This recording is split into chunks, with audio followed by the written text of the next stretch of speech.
வணக்கம். எனது அன்பார்ந்த யூடியூப் நேயர்களே, இன்றைய தலைப்பாக சிசேரியன் ஆபரேஷனும் சுகப்பிரசவமும் என்ற தலைப்பை எடுத்துக்கொண்டு பேசலாம் இருக்கிறேன். எனது நீண்ட நாள் ஆசை இந்த சிசேரியன் ஆபரேஷனை பற்றி பேச வேண்டும் என்பது. இப்பொழுதெல்லாம் சுகப்பிரசவம் என்பது மிக மிக மிக மிக அரிதாகிவிட்டது. அதற்கு காரணம் என்னவென்பது நம் சமுதாயத்தில் இப்போது பரவலாக பேசப்பட்டு வருகிறது. சிசேரியன் ஆபரேஷன் தேவைதானா? சுகப்பிரசவம் ஏன் தவிர்க்கப்படுகிறது? இந்த இரண்டு கேள்விகளுக்கும் விடையாக கிட்டத்தட்ட சுமார் 1985 இது பற்றிய கருத்துக்களை என்னுடைய நண்பர்கள் வட்டாரத்திலும் உறவினர் வட்டாரத்திலும் நான் பேசி வந்தேன். சிசேரியன் ஆபரேஷன் என்பது அந்த காலத்துல எல்லாம் மிக அரிதாக a complicated டெலிவரி அப்படின்னு அந்த position of the child in the womb, கர்ப்பப்பையிலே குழந்தை இருக்கக்கூடிய பொசிஷன் மிகவும் இக்கட்டான சிக்கலான சூழ்நிலை என்றால் மட்டுமே சிசேரியன் ஆபரேஷன் செய்தார்கள். பிற்காலத்தில் 1985 வாக்கிலேயே இந்த சிசேரியன் ஆபரேஷன் என்பது தேவையில்லாவிடனும் செய்யக்கூடிய ஒரு சூழ்நிலை வந்துவிட்டது. அதற்கு காரணம், நான் தஞ்சை மண்ணிலே பிறந்தவன் என்பதால் இங்கு என்னுடைய சுற்று வட்டாரங்களிலே உள்ள கிராமங்களிலே முஸ்லீம்கள் அதிகம் பேர் வசித்து வந்தார்கள். அவர்கள் அரபு நாடுகளுக்கு சென்று நன்றாக சம்பாதித்து வந்தார்கள். அவருடைய மனைவிமார்களுக்கெல்லாம் எந்த வேலை வெட்டியும் இல்லாமல் வீட்டிலேயே சோம்பி கிடந்து விட்டார்கள். அந்த முஸ்லீம் சகோதரிகள் நிறைய பணங்காசுகள்லாம் இருக்கிறதுனால போய் ப்ரெக்னென்ட்டு ஆயிட்டாலே உடனே போய் ஆஸ்பத்திரியில் போய் காட்ட ஆரம்பிச்சிருவாங்க. அதுக்கப்புறம் ரெகுலர் டாக்டர்னு இருந்தது. அதுக்கப்புறம் ஒரு சில விசித்திரமான சம்பவங்களையும் பார்த்துருக்கீங்க. ஒரு முஸ்லீம் அம்மா, கணவர் வெளிநாட்டில் இருக்கார். அதுக்கு இப்போ நான் ப்ரெக்னன்சியை கன்ஃபார்ம் பண்ணியிருக்காங்க. 3 monthsன்னு நினைக்கிறேன்.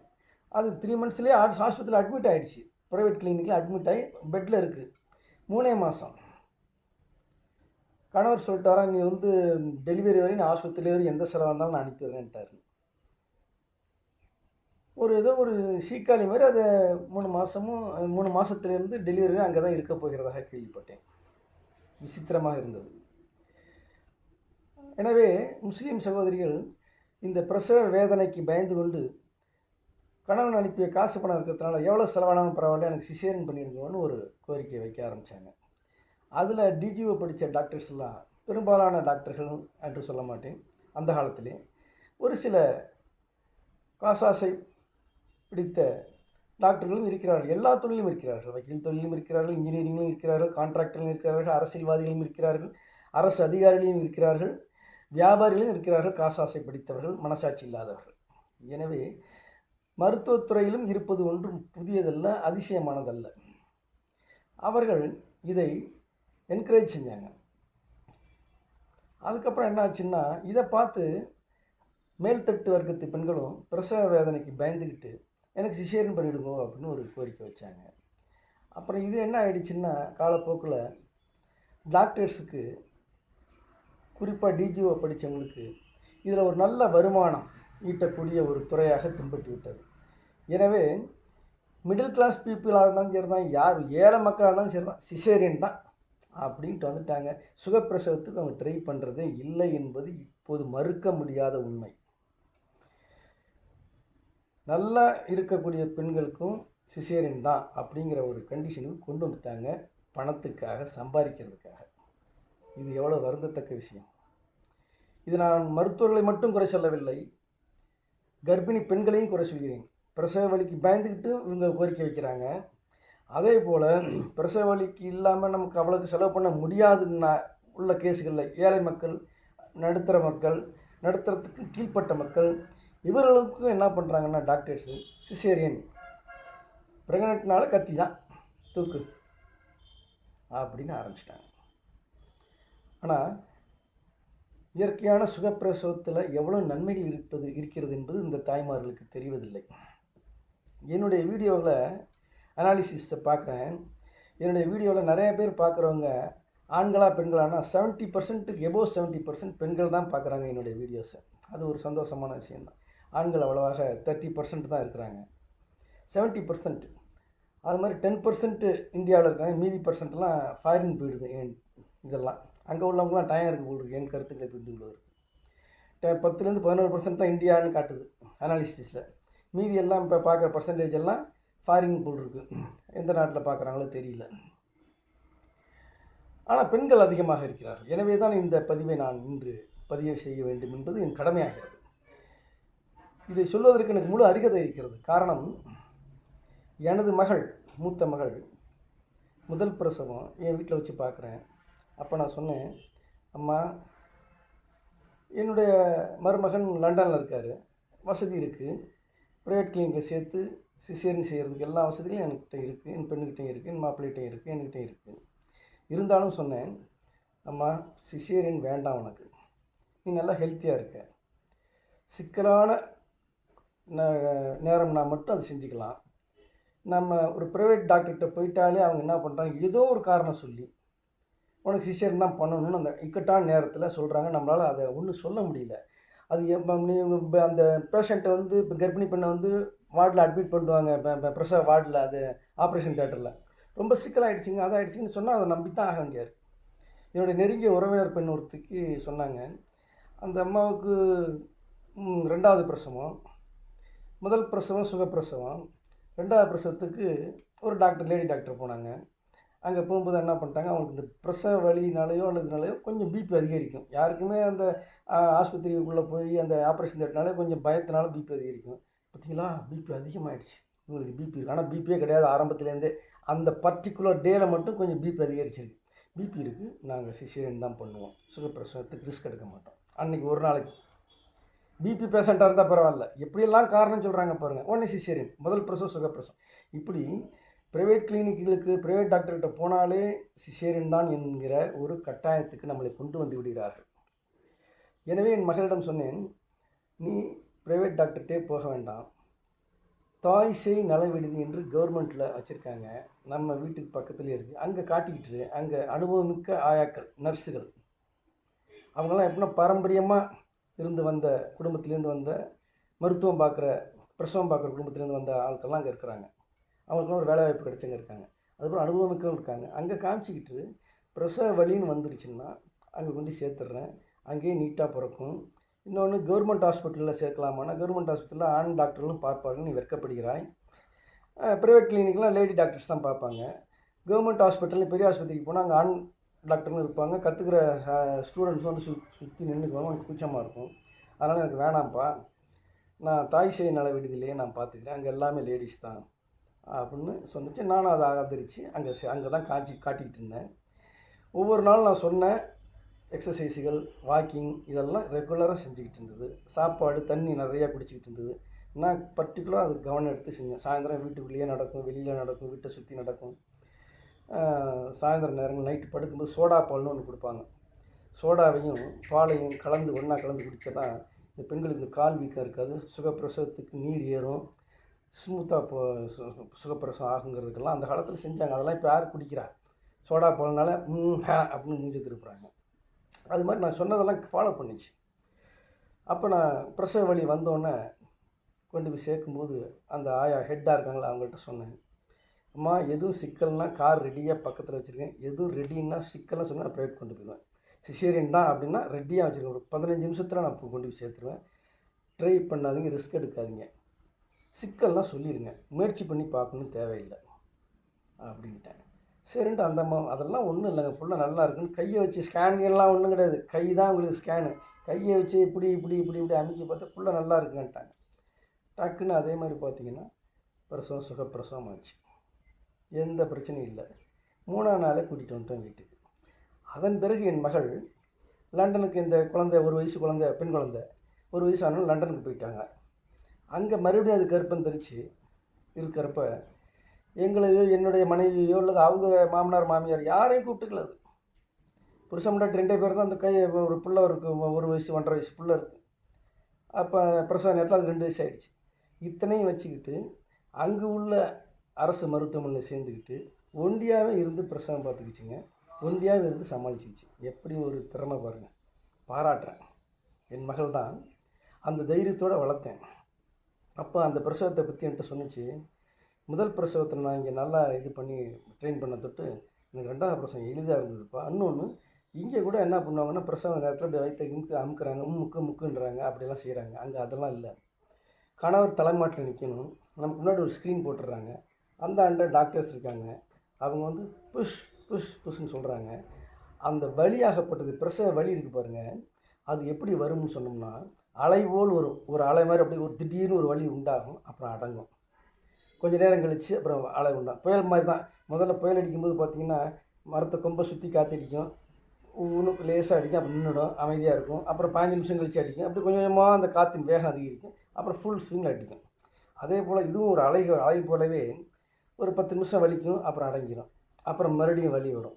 இந்த வலி இந்த வலி 2 வலிக்குள்ள கேப் குறைஞ்சிக்கிட்டே வரும் புயல் மாதிரியே. அப்போ அந்த கேப் குறைஞ்சிக்கிட்டே வரும்போது அவங்க என்ன சொல்கிறாங்கன்னா, அந்த வலி வரும்பொழுது முக்கு, வலி வரும்போது ரிலாக்ஸ் பண்ணி நல்லா மூச்சா இழுத்து விடு, ரிலாக்ஸாக இரு, தைரியமாக இரு அப்படின்னு சொல்லி கவுன்சிலிங் தான். காதில் கவுன்சிலிங் கொடுத்துக்கிட்டே தட்டி கொடுத்துக்கிட்டே இருக்காங்க. அந்த வலி வரும்போது புஷ் புஷ் புஷ் அப்படின்னு சொல்கிறாங்க. எனக்கு அதிக வலியே இல்லை. இப்போ முதல் பிரசவத்தை கூட நம்ம ஊரில் பார்த்த தாய் சேய் நடவடிக்கையில் பார்த்தப்போ வலி இருந்துச்சு. இதில் வலி அவ்வளவாக இல்லவே இல்லை. எனக்கு பெரிய வலியெல்லாம் ஒன்றுமே இல்லை, ஈஸியாக பெற்றுக்கிட்டேன்ட்டாப்பில். எப்படி ஃபாரின் லண்டனில் அங்கே சிசேரியன்னா நோ சிசேரியன் பண்ணால் அவ்வளோ சட்டத்திட்டம் இருக்குதான். நம்ம நாட்டில் கொண்டுட்டு வரணுங்கிறது என்னுடைய நீண்ட நாள் கோரிக்கை.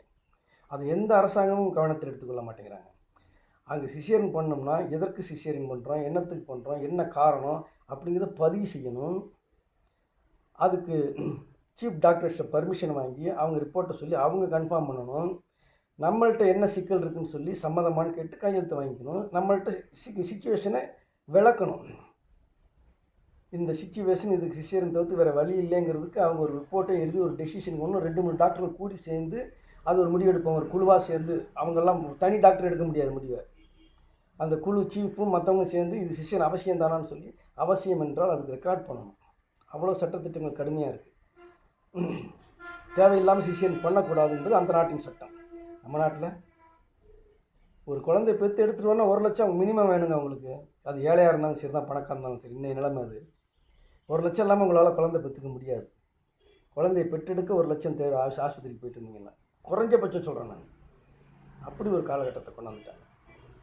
எனவே தாய்மார்களே, இந்த சுகப்பிரசவத்துக்கு ஆசைப்படுங்க. வலிக்குதுன்னு பயப்படாதீங்க. வலிக்காமல் இருக்கிறதுக்கு பல நேச்சுரல் டெக்னிக்ஸ் இருக்குது. அதுக்கு ஒன்று நேச்சுரல் இயற்கை வைத்திய நிலையங்கள் இருக்குது. அங்கே கவுன்சிலிங் வாங்குங்க. திருச்சியில் ஒரு டாக்டர் இருக்காங்க, பேரை சொல்ல விரும்பல, பிராமண வகுப்பை சேர்ந்தவர்கள் அவர்கள். என் மருமகளும் அவங்கள்ட்ட தான் காட்டிகிட்டு இருந்தாங்க. அவர்கள் மேக்சிமம் சுகப்பிரசவத்துக்கு தான் அப்படின்னு அந்த கிளினிக் பேர் வாங்கி திருச்சியில் பாலக்கரைன்னு நினைக்கிறேன். பேர் சொல்லக்கூடாது நம்ம, என்ன அதுவும் அந்த டாக்டருக்காக கேன்வாஸ் பண்ணுறதுக்கு இந்த வீடியோ போட்டேன்னு ஆகிடும். சுகப்பிரசவத்துக்கு ட்ரை பண்ணாங்க. பிராமண சமூகத்தை சேர்ந்த மனசாட்சியுடன் செயல்படுகிறார்கள். எனது மருமகள் முதல் பிரசவமே சிசேரியன் தான். அதுக்கு சிக்கலான கட்டம், தண்ணி இல்லை கர்ப்பப்பையில், அதனால் அடுத்து தான் எடுக்க முடியாயிடுச்சு. 2வது பிள்ளைக்கு அங்கே தான் காட்டுனீங்க. அவங்க முதல் இது சிசேரியன் இருந்தாலும் 2வது பிள்ளை இயற்கையாக பிறக்க வாய்ப்பு உண்டு, அதற்கும் நாங்கள் முயற்சி செய்வோம்னு சொன்னோடனே ஏன் மருமக பயந்துட்டு வேண்டான்னு சொல்லி வேறு ஆஸ்பத்திரிக்கு போயிருந்துச்சு. சிசேரியன் தான் பண்ணிக்கணுன்ட்டு. அப்படி என் மகள் என் பேச்சை கேட்டு நடந்து கொண்டால் அதில் எனக்கு சந்தோஷம்.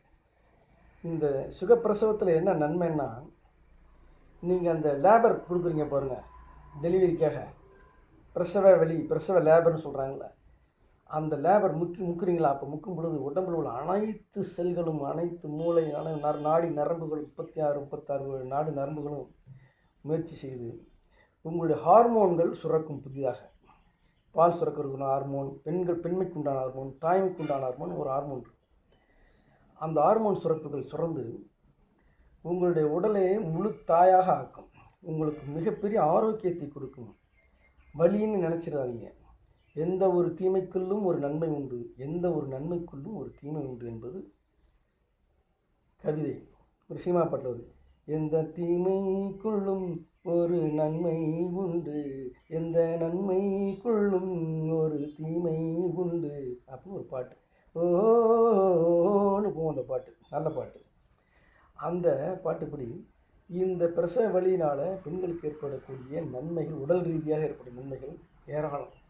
சுகர் வர்றது தப்பி போகும், அவ்வளோ சீக்கிரம் வராது. கேன்சரு போன்ற பல நோய்களை குணப்படுத்தக்கூடிய, தடுக்கக்கூடிய ஆற்றல் இந்த சுகப்பிரசவத்துக்கு உண்டு. இதை நீங்கள் சித்தா டாக்டர்ஸ்கிட்ட கேட்டு பாருங்கள், இயற்கை மருத்துவர்கிட்ட கேட்டு பாருங்கள். அதனால் பெண்களே, சுகப்பிரசவம் ஈஸியாக போனால் வாக்கிங் போங்க, வேலை வெட்டி செய்யுங்க. தண்ணி தூக்கக்கூடாமாங்க, வாளி தூக்கக்கூடாமல் டாக்டர் போங்க. அப்படியே உங்களை உட்கார வச்சு சிஷியருக்கு உங்களுக்கு தயார் பண்ணிவிடுவாங்க. நடக்கக்கூடாது அப்படி. ஆனால் இப்போல்லாம் ட்ரெண்டு மாறுது. ஏன்னா மக்கள் அது மாதிரி கொஞ்சம் விழிப்புணர்வு வந்துக்கிட்டு இருக்கு. இந்த சிசேரியன் அதிகபட்சமாக தேவையில்லாத சிசேரியன்கள் நாட்டிலே 90% செய்யப்படுகிறது என்பது ஒரு பரவலான நம்பிக்கை மக்களிடத்தில் உருவாகி கொண்டிருக்கிறது. அது எந்த மறுக்க முடியாத உண்மை. எனவே சுகப்பிரசவத்திற்கு ஆசைப்படுங்கள், அதில் பல நன்மைகள் உண்டு பெண்களே. ஏனென்றால் எந்த தீமைக்குள்ளும் ஒரு நன்மை உண்டு. இப்போ பாருங்கள், இந்த கொரோனா வந்ததுனால என்ன நன்மை பார்த்தீங்களா? அதுலேயும் நன்மை இருக்குது. இந்த புத்தகத்தை தூக்கிக்கிட்டு overload, work load, home work, அது இதுன்னு பிள்ளைகளுடைய மன வளர்ச்சியே தடைப்பட்டு இருந்துச்சு. அவ்வளவு பாட புஸ்தகங்கள்.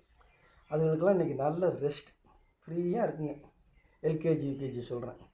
அதை எல்கேஜி யூகேஜி, அப்புறம் ப்ரீகேஜி, அப்புறம் கிண்டர் கார்டன். அது பிள்ளை பிறந்தோடனே ரெஜிஸ்டர் பண்ணிடணும் கிண்டர் கார்டனுக்கு. அப்படிலாம் எவ்வளவு கூத்து, அந்த கல்வித்துறையில் அடிக்கிற கூத்து கொள்ள. அடாடா, மருத்துவம் தான் அப்படி ஆகிப்போச்சுன்னா கல்வியும் அப்படி ஆகிப்போச்சுங்க. குழந்தை பிறந்தோடனே போய் பதிவு பண்ணிக்கணும் கிண்டர் கார்டனில் சேர்க்கறதுக்குன்னு. அப்புறம் எல்கேஜி, ப்ரீகேஜி, எல்கேஜி, யூகேஜி, அதுலேயே அது ஒரு யூனிவர்சிட்டி. அது ஒரு யூனிவர்சிட்டி படிச்சுட்டு தான் அப்புறம் அந்த ஆக்ஸ்போர்டு படிச்சுட்டு தான் இங்கே வரணும். அதுக்குள்ளே நம்மளுடைய சொத்துக்களில் ஒரு கணிசமான தொகையை நம்ம இழந்து விட வேண்டும், விட்டு விட வேண்டும் அல்லது. அப்படி ஒரு நிலைமை இன்றைய கல்வி நிலை இருக்கிறது. கல்வி கண்ணை திறந்த காமராஜர் இலவச கல்வி வேண்டும் என்று சொல்லி இலவச கல்வின்னாங்க. அறிஞர் அண்ணா வந்து ஆட்சிக்கு வந்தோடனே எல்லாருக்கும் கல்வி, காலேஜ் வரையும் ஃப்ரீன்னாரு. இப்போது குழந்தை பிறந்த உடனே கிண்டர் கார்டனுக்கே காசு. அப்படியே போச்சு கல்வி. அந்த பிள்ளைகள்லாம் இன்றைக்கி சந்தோஷம் வீட்டில் விளையாண்டுட்டு சந்தோஷமாக இருக்குது.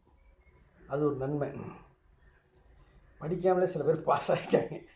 நீ பாஸ் நீ இப்போ பாஸ்ன்னு சத்யராஜ் படத்தில் வர மாதிரி கடலோர கவிதைகளில் சின்னப்ப தாஸ் நீ இப்போ பாஸ்ன்னு எல்லாருக்கும் பாஸ் போட்டாச்சு. இன்னொரு பெரிய இது என்னென்னா, சளி பிடிக்கல பார்த்தீங்களா? எல்லாருக்கும் முன்ன அடிக்கடி சளி பிடிக்கும். இந்த கொரோனா வந்ததுலேருந்து நிறைய பேருக்கு சளி பிடிச்சிருக்கா பாருங்க. ரொம்ப சின்ன கை குழந்தைகளுக்கான பிடிக்கும். ஏன்னு கேட்டிங்கன்னா, இந்த மாஸ்க்கை கட்டிடுறாங்க. அப்போல்லாம் என்ன பண்ணுவோம், சளி பிடிச்சா ஆஷுன்னு பஸ்ஸில் உட்காந்து பக்கத்தில் மேலே தும்முவான், ட்ரெயினில் தும்முவாங்க, அப்படி தடவி வைப்பான், அப்படி செவுத்தில் தடவி வைப்பான். இப்படிலாம் வச்சு அந்த சளி வைரஸை பரப்புனாங்க. கொரோனாவும் சளி வைரஸும் கிட்டத்தட்ட ஒரே ஃபேமிலி. எப்படி பூனையும் புலியும் ஒரே ஃபேமிலிங்கிறமோ அது மாதிரி ஒரே ஃபேமிலி. இதுவும் நுரையீரலில் தான் தாக்குது, சளியும். கொரோனாவும் நுரையீரலில் தாக்குது, இதுவும் சளியை உண்டாக்குது, இதுவும் இருமலை உண்டாக்குது. ரெண்டுமே காமன். இந்த சளி வைரஸ்லேருந்து ஜீன்ஸை மாடிஃபை பண்ணி, டிஎன்ஏ மாடிஃபை பண்ணி தான் இது கண்டுபிடிக்கப்பட்டது மனிதர்களால், இந்த கொரோனா. எனவே இது வந்து எல்லோரும் மாஸ்க் கட்டிட்டாங்க மேக்ஸிமம். ஒருத்தனுக்கு சளி பிடிச்சதுன்னா அவன்கிட்ட சளி 7 நாள் இருக்கும், அந்த கிருமி வைரஸ்ஸு. அது அப்புறம் அந்த கிருமியெல்லாம் செத்துரும். ஆனால் செத்துருச்சுன்னா அப்போ அதோட செத்து போக வேண்டியதானே. ஆனால் என்ன ஆகிடுது, அந்த வைரஸ்ஸு தும்மும்பொழுது இன்னொருத்தனுக்கு பற்றிக்குது. இப்படியே இந்த கிருமி வாழ்ந்து கொண்டே இருக்கிறது. இட் இஸ் சக்ஸஸிவாக அப்படியே சர்வைவல் ஆகிட்டே இருக்குது. இப்போ என்ன ஆகிடுச்சு, அதை எல்லோரும் மாஸ்க் போட்டு கட்டினோன்னே அவன்கிட்ட இருக்கிற சளி அவன்கிட்டே இருந்து அங்கேயே சமாதி ஆகிடுச்சு. பரவ வழி இல்லை, மறுபடியும் இனப்பெருக்கம் செய்யும் வழி இல்லை. சளிகள் இப்பொழுது சளித்தொல்லை இல்லை என்பது மறுக்க முடியாத உண்மை. வேணால் எல்லோரும் விசாரித்து பாருங்கள். ஸோ எந்த தீமைக்குள்ளும் ஒரு நன்மை உண்டு. எனவே தாய்மார்களே, சகோதரிகளே, எனது அன்பு தோழிகளே, உங்களுடைய குழந்தைகளாக இருக்கட்டும், பெண் குழந்தைகளாக இருக்கட்டும், நீங்கள் பிரசவத்துக்கு தயாராக இருக்கும் பெண்களாக இருக்கட்டும், கர்ப்பிணி பெண்களாக இருக்கட்டும், நல்லா வேலை செய்யுங்க. குனிஞ்சு நிமிந்து நிறைய தண்ணி குடிங்க, நல்ல சத்தான ஆகாரம் சாப்பிடுங்க, வேலை செய்யுங்க, வாக்கிங் போங்க, தைரியமாக இருங்க. நேச்சுரல் டெலிவரி எந்த டாக்டர் பண்ணுறாரோ அங்கே போய் சேருங்க. ப்ரைவேட் ஆஸ்பத்திரின்னா உங்களுக்கு இந்த தாய் சேலை நல விடுதெல்லாம் நான் சேர்ந்தேன், இவ்வளோ கௌரவம் பார்க்காம. ஆனால் சில பேர் குடும்பங்கள் அது செய்ய முடியாது. ப்ராக்டிக்கலாக அது நீங்கள் செய்ய, எல்லோரும் நான் செஞ்ச மாதிரி எல்லோரும் செய்ய முடியாது. அந்த மாதிரி குடும்பத்தில் உள்ள பெண்கள் என்ன செய்யணும்னாக்கும், நல்ல டாக்டரை பார்த்து அவங்கள்ட்ட சொல்லி, டாக்டர் எனக்கு சுகப்பிரசவம் தான் வேணும், உங்களுக்கு பணம் வசதி உள்ள பெண்களை பற்றி பேசுகிறேன், உங்களுக்கு சிசேரியன் பண்ணால் என்ன ஃபீஸோ அதை விட 10% கூட தர்றேன், எனக்கு சுகப்பிரசவம். இன்னும் கண்டிஷன் பேசுங்க, கண்டிஷன் வைங்க. அப்படி கண்டிஷன் வைக்கிறப்ப சிக்கல்னால் எங்களுக்கு விலைக்கு சொல்லணும். என் தகப்பனார்ட்டையோ அல்லது என் கணவன்ட்டையோ என்ன சிக்கல்னு எனக்கு விலைக்கு சொல்லணும். நான் காசு கூட தர்றேன் அப்படின்னு காசு கூட உள்ளவங்க சொல்லுங்கள். காசு கம்மியாக இருக்கிறவங்க மேக்சிமம் நல்ல டாக்டரை பாருங்கள், கிடைக்கிறது மிக மிக அரிதாக இருக்கிறது. மனசாட்சியோடு சிசேரியன் வேண்டாம் என்று காசு பணம் இதில் சம்பாதிக்கணும்னு தேவையில்லைன்னு சொல்லி பார்க்குறது ரொம்ப அந்த மாதிரி டாக்டரை பார்க்குறது இப்போ அரிதிலும் அரிதாக இருக்கிறது. அதற்கு கடவுளைத்தான் வேண்டிக் கொள்ள வேண்டும். டாக்டர்கள் அந்த காலத்தில் எப்படி இருந்தாங்கன்னா, சிசேரியன் எப்போ பண்ணுவாங்கன்னா, புள்ள தலை வரல, காலு தான் வருது, அல்ல குறுக்க கிடக்கு, அல்ல தலை பெருத்து போச்சு, வெயிட்டு ஜாஸ்தி, பெண்ணு ரொம்ப லேவடியாக இருக்கா, அது மாதிரி பல கண்டிஷன்கள் அவங்களுக்கு தெரியும். இது சுகப்பிரசவத்தை விட்டால் உயிருக்கு ஆபத்து அப்படிங்கிறதுல அவங்க ரெக்கார்ட் பண்ணுவாங்க. அப்போ ரிப்போர்ட்டு, சர்ஜிக்கல் ரிப்போர்ட் எழுதுவாங்க, ப்ரீ சர்ஜிக்கல் ரிப்போர்ட்டுன்னு, அப்புறம் ஆஃப்டர் சர்ஜிக்கல் ரிப்போர்ட்டுன்னு ஒன்று எழுதுவாங்க. இப்போலாம் அந்த டாக்டர்ஸ்லாம் எழுதுறதாங்களா என்னன்னு தெரியல, அது எழுதி அவங்களே வச்சுக்கிறாங்களான்னு தெரியல. முன்னெல்லாம் டிஸ்சார்ஜ் ஷீட்னு ஒரு புக்கு மாதிரி போட்டு கொடுப்பாங்க, ஒரு 5-6 பக்கம் இருக்கும். அதில் என்ன ட்ரீட்மெண்ட் எடுத்தாங்க, என்ன ஆப்ரேஷன் பண்ணாங்க, என்ன காரணத்துக்காக பண்ணாங்க, ஆப்ரேஷனில் சுருக்கமாக என்ன ப்ரீசியஸாக என்ன செய்யப்பட்டது, டெக்னிக்கலாகவும் சொல்லியிருப்பாங்க. அப்புறம் after post operation conditions, post operation ட்ரீட்மெண்ட்டை பற்றியும் சொல்லியிருப்பாங்க. இப்போ என்னென்னா ஒரே ஒரு பிட்டு பேப்பர், இந்த சைக்கிளுக்கு டோக்கன் வச்சுன்னா கொடுங்க, அதுதான் டிஸ்சார்ஜ் ஷீட்னு போகிறது. எல்லாத்து ரெக்கார்ட்ஸை கட்டி வச்சுக்கிட்டாங்க. ஏன்னா கன்சூமர் கோர்ட்டுக்கு போயிடுவாங்க, உள்ளவங்க எல்லாம் விவரமாக இருக்காங்க. அதனால் நல்ல டாக்டர்கள் தேடுங்கள். அதற்காக நீங்களும் உழைக்கணும், நல்ல உடம்பு ஆரோக்கியம் பார்த்துக்கணும். இப்போது நல்ல டாக்டர்கள்னு சொல்லும் பொழுது ஒரு விஷயம் ஞாபகத்துக்கு வருதுன்னு, ஒரு புது விஷயம். ஏன்னா நான் யோசிச்சு வச்சு பேசுகிறது இல்லை, பாயிண்ட்ஸ் வச்சு பேசுகிறது இல்லை, அது பாட்டுக்கு வரைக்கும் நான் பேசுவேன். அந்த காலத்தில் டாக்டர்கள்லாம் குறுக்க கிடந்ததுன்னா கூட ட்ரை பண்ணுவாங்க, அதை நேச்சுரல் டெலிவரிக்கு ட்ரை பண்ணுவாங்க. ரொம்ப it is very very very must அன்அவாய்டபுள்னா தான் சிஷியன் கத்தியை தூக்குவாங்க. அதுக்கு ஒரு உதாரணம் சொல்கிறேன். டாக்டர் லக்ஷ்மணசாமி முதலியார்னு நினைக்கிறேன் பேர், ஃபேமஸ் டாக்டர். அப்போ மெட்ராஸில் அவருடைய கல்வெட்டு கூட ஹாஸ்பிட்டலில் இருக்குது, ராஜீவ்காந்தி ஹாஸ்பிட்டல்னு நினைக்கிறேன். மிகப்பெரிய முதலியார் லட்சுமணசாமி முதலியார்னு, மிக சமயோஜிதமானவர். ஆனால் அவர் லட்சுமணசாமி முதலியாரா என்னன்னு எனக்கு கன்ஃபார்மாக தெரியல. அவர் செய்தாரா இல்லை அவர் சொன்ன ஸ்டேட்மெண்ட்டான்னு தெரியல எனக்கு. அவர் சொன்ன ஸ்டேட்மெண்ட்டாக தான் இருக்குது. அவர் காலத்தில் அவர் தன்னுடைய அனுபவத்தை தன்னுடைய ஸ்டூடெண்ட்டுக்கு சொல்லித்தர்றாரா இல்லை அவருடைய அனுபவத்தையே சொன்னாரா என்பது எனக்கு சரியாக ஞாபகம் இல்லை. அது நமக்கு முக்கியமும் இல்லை. எப்பொருள் யார் யார் வாய்க்கு கேட்பணும் அப்பொருள் மெய்ப்பொருள் காண்பது அறிவு. அதனால் நம்ம சங்கதி மட்டும் எடுத்துக்குவோம். அந்த லட்சுமணசாமி முதலியாருடைய சரித்திரத்தை படிக்கும் பொழுது நான் அதில் வல்ல ஒரு சாப்டரில் வர்ற இது, ஒரு டாக்டர், அவர் ஸ்மோக்கர், செயின் ஸ்மோக்கர் இருக்காங்க. எனக்கு டாக்டர் இருந்தார், பஷீர் அகமட்னு ஒருத்தர் இருந்தார். எனக்கு கால் ஆப்ரேஷன் பண்ணும்பொழுது ஸ்மோக் பண்ணிகிட்டே இருப்பார், செயின் ஸ்மோக்கர். நான் ஒரு 6 வயசில் எனக்கு கால் ஆப்ரேஷன், காலில் ஒரு சர்ஜிக்கல் ஆர்த்தோ ஆப்ரேஷன் நடந்தது. அதில் பண்ணும்போது அவருடைய சீனியர் நடராஜன், எம்ஜிஆரோட டாக்டரு, அந்த நடராஜனுடைய பையன் மகன் தான் இன்றைக்கி எம்ஜிஆர் மெடிக்கல் காலேஜில் இன்றைக்கி மயில்வாகனன்னு டீனாக இருக்காருன்னு கேள்விப்படுறேன். அவருடைய மயில்வாகனுடைய அப்பாவுடைய ஜூனியர் தான் பஷீர் அகமட். அவர் செயின் ஸ்மோக்கர். அவர் ஆப்ரேஷன் பண்ணுறதா இருந்தது. அப்புறம் கடைசி நேரத்தில் அவர் அமெரிக்கா போகிறேன்னு சொல்லிட்டு அவர் சீனியர் நடராஜன் பண்ணார். Chain smoker. அப்போது நான் படித்து முடிச்சதுக்கப்புறம் லா போகிறதுக்கு முன்னாடி பியூசி முடித்தோடனே டாக்டருக்கு படிக்கணும்னு ரொம்ப ஆசை.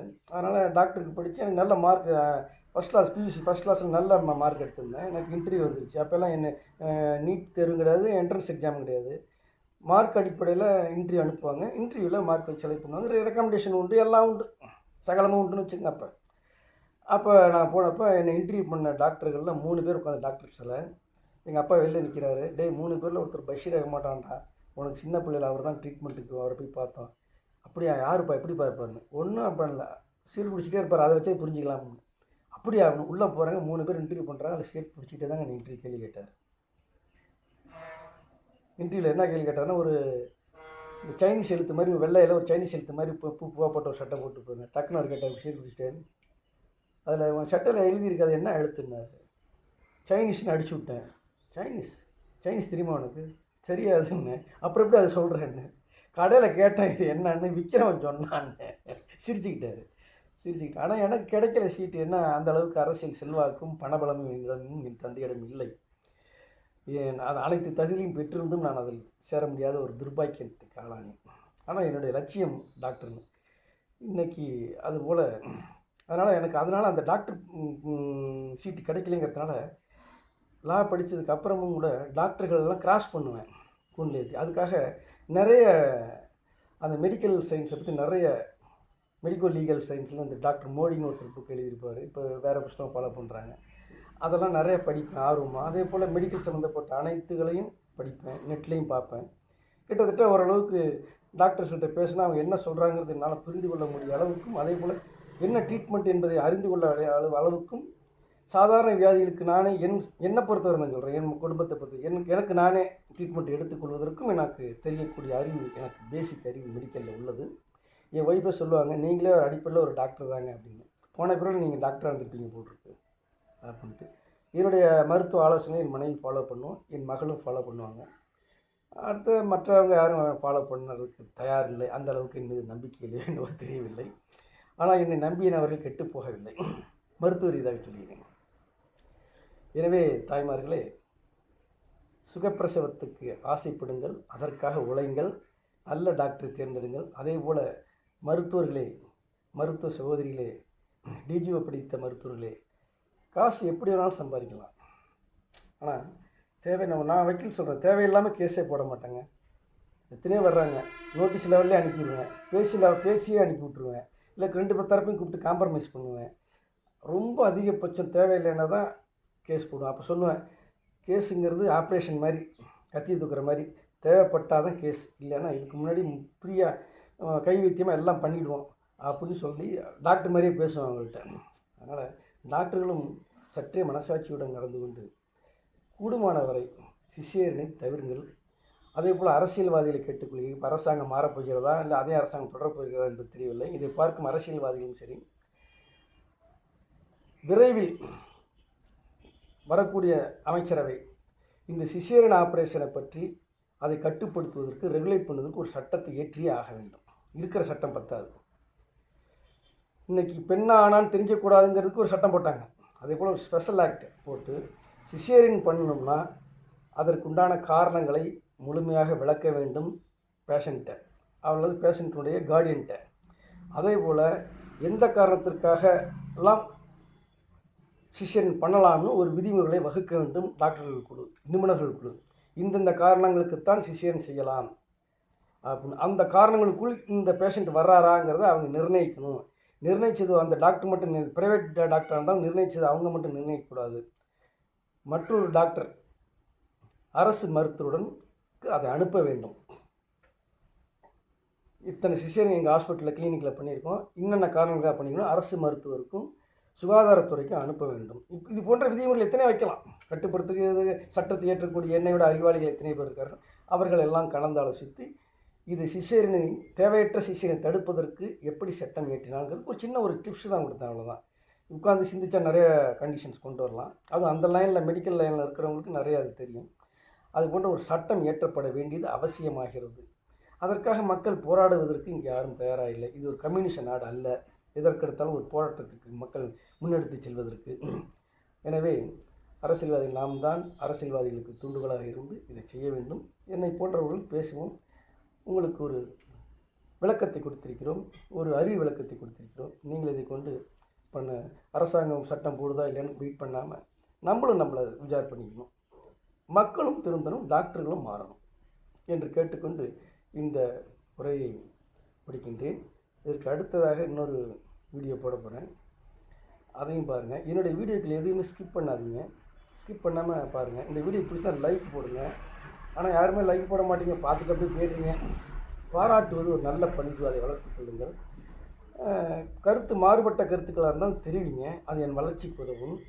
சப்ஸ்கிரைப் பண்ணுங்கள். நீங்கள் வீடியோ பார்க்கும்போது கீழே சிவப்பு இடத்துல ஒன்று வரும், சப்ஸ்கிரைப்னு. அதை தொட்டிங்கன்னா பக்கத்தில் ஒரு பெல் பட்டன் வந்து ரைஸ் ஆகும். அந்த பெல் பட்டனையும் ஆன் பண்ணிங்கன்னா நோட்டிஃபிகேஷன் வரும். உங்களுடைய ஆதரவை எனக்கு தந்துடுமாறு கேட்டுக்கொண்டு என்னை என்கரேஜ் பண்ணுங்கள். காசு பணத்துக்காக இந்த வீடியோ ஆரம்பிக்கலை, இதில் விளம்பரம் கூட எனக்கு காசு வரும்லாம் நான் ஆரம்பிக்கலை, அதை பற்றி எனக்கு கருதவும் இல்லை.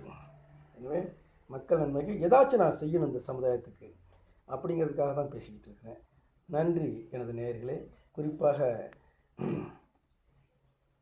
தாய்க்குல நேயர்களே, சகோதரி நேயர்களே, உங்களுக்கும் எனது நன்றியை கூறிக்கொண்டு 70%க்கு மேலே நீங்கள் பார்த்து எனக்கு ஆதரவு தந்து கொண்டிருப்பது எனக்கு மிக்க சந்தோஷத்தை அளிக்கின்றது. எல்லாருக்கும் நன்றி, வணக்கம், நன்றி.